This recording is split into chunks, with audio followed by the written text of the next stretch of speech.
Não, ela pergunta. Será que a estrela de Belém é um OVNI? Olá, pessoal. Hoje eu vou falar do filme Virgem Maria, que estreou na Netflix agora em dezembro. Estreou este filme que narra a história da Virgem Maria, da concepção dela, da sua gravidez até o nascimento de Jesus. Esse filme está na Netflix, então, portanto, quero comentar com vocês, mas não sobre um aspecto técnico, não entendo, não sou cinéfilo, não sou especialista no assunto, mas um pouquinho do Evangelho a gente conhece. E é sobre essas comparações entre o que o filme é, apresentou e o que está nos Evangelhos, só para dar um breve comentário assim, para a gente curtir este momento. Bom, eu recomendo que você assista o filme para você também tirar suas próprias conclusões, mas leia a Bíblia, leia o Novo Testamento, leia os 3 Evangelhos, o começo deles, para você se familiarizar com a história. Daí eu assistiria o filme para fazer esse comparativo. Ah, mas não quero ver primeiro. Não tem problema, então depois você compara ali, tá? Lembrando assim que o Novo Testamento ele apresenta 4 evangelhos, 4 narrações da história de Jesus. Somente 3 deles, Mateus, Marcos e Lucas, eles apresentam a história de Jesus sob o mesmo prisma, sob a mesma ótica, sob a mesma visão, uma visão linear da genealogia, passa pelo nascimento e assim vai desenvolvendo o ministério de Jesus até sua morte e ressurreição. Esses que são chamados evangelhos sinópticos, né, que têm o mesmo ponto de vista. Já o Evangelho de João apresenta Jesus como Deus. Jesus, o Filho de Deus enviado para morrer por nós, pecadores. Então essa é a diferença. Né? Dos 4 evangelhos, 3 apresentam a mesma visão. Então todos os 3 relatam de uma forma ou de outra esse início da vida, do nascimento de Jesus, da Virgem Maria. E é nessa base de evangelho que o filme trata. Quero lembrar para você que o Novo Testamento ele só tem relevância um contexto para nós, porque para o judeu ele não entende, ele não aceita o Novo Testamento. Ele tem o que para nós o Antigo Testamento é a Torá deles, mas eles tinham as profecias que apontavam para o Messias que ia nascer. Né? Só que eles ainda não reconhecem Jesus como sendo esse Messias. Aqui só para abrir um parênteses. Mas no filme, então, né, tem todo o começo com uma atriz Noah Con, ela é muito bonita, é interessante porque ela é realmente judia. Então, o produtor, os diretores, eles procuraram trazer para as filmagens a maior parte de atores de origem judeus, né, para que ficasse mais perto da realidade da época.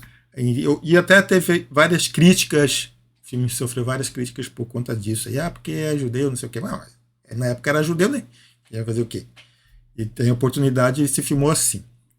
E Virgem Maria, com certeza, tem uma pegada na tradição católica muito forte. A gente percebe assim que vários acontecimentos no início ali, principalmente da anunciação que Maria ia ficar virgem, não está no Evangelho, então isso está na tradição católica, nos chamados proto-evangelhos. São livros que uns chamam de apócrifos e que não estão inseridos no cânon ou no Novo Testamento, mas eles perfaziam a tradição da igreja primitiva, lá no começo do primeiro e segundo século. Então está dentro da tradição, principalmente católica.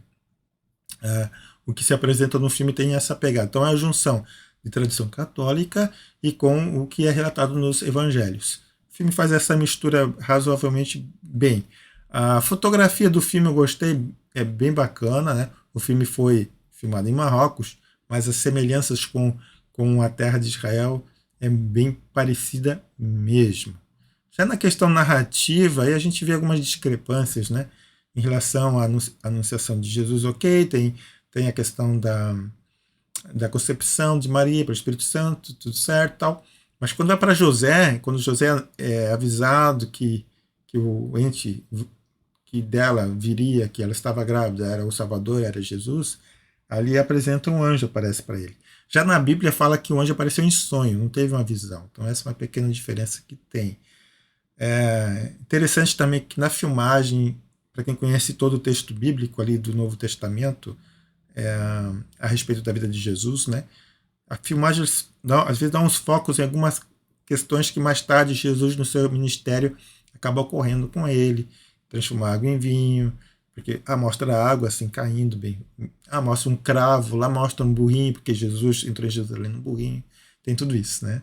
Eu achei engraçado também no trailer, quando vi o trailer, que tinha cavalos. Eu falei, mas não tinha tanto cavalo assim na época, né? Lá quem tinha cavalo geralmente era um império. A população palestina da época não tinha, assim, né? Era mais jumentos, burros, camelos. E depois no filme está explicado no contexto, né? Os cavalos realmente eram dos romanos. Já a população era mais burrinho e jumento que usava. Então eu achei até bastante legal a caracterização da época,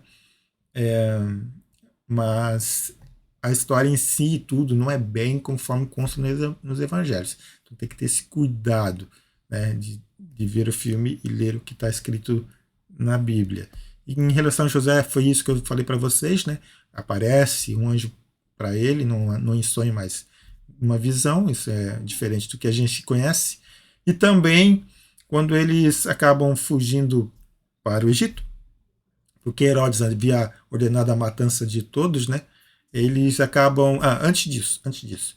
Há um decreto de Herodes dizendo que haveria um recenseamento do povo para contar, para saber.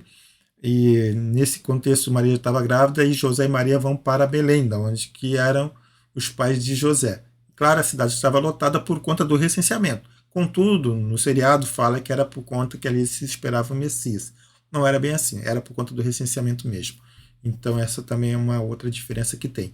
Depois, eles são avisados de que, pelo anjo também, de que o Herodes, que havia dado um decreto para matar as crianças menores, né, de 2 anos, se não me falha a memória.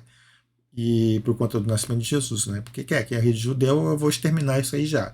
Ele acaba dando um decreto para matar esses bebês.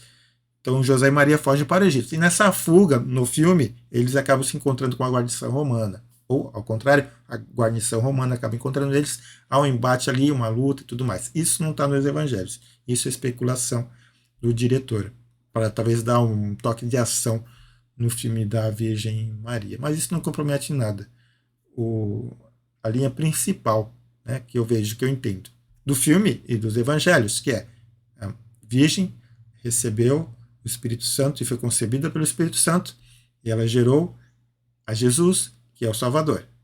E é isso aí. Jesus é o Salvador. Tá, achou bem claro. É claro que, como o filme tem uma tradição católica, dá uma ênfase no final lá de que Maria havia contribuído para que tal coisa ocorresse, de tal forma de que ela também é co-participante. Isso está na interpretação, não quer dizer que seja assim. Mas, nas linhas gerais, a gente entende, e é claro, conforme a Bíblia fala, que ela deu a luz a Jesus, que é o Salvador dos homens. Então é um filme para se ver, com certeza, porque é bem feito até, né? Também tem um contraste, agora eu lembrei, da população que vivia na miséria, né? Com Herodes, que vivia na luxúria, no luxo. Tem esses dois contrastes também na história ali. E é um filme que vale a pena ver pela interpretação razoável, pela contextualização e pelo esforço do diretor em trazer uma temática sensível para a atualidade, né, que é a temática do cristianismo. Num mundo onde que há tanta violência e tantas guerras, terrorismo, né, e brigas, ele apresenta Maria e o nascimento de Jesus. Então, vale a pena. Fica a minha dica de filme. Um abraço. Assista e tire as suas próprias conclusões. Um abraço e até mais.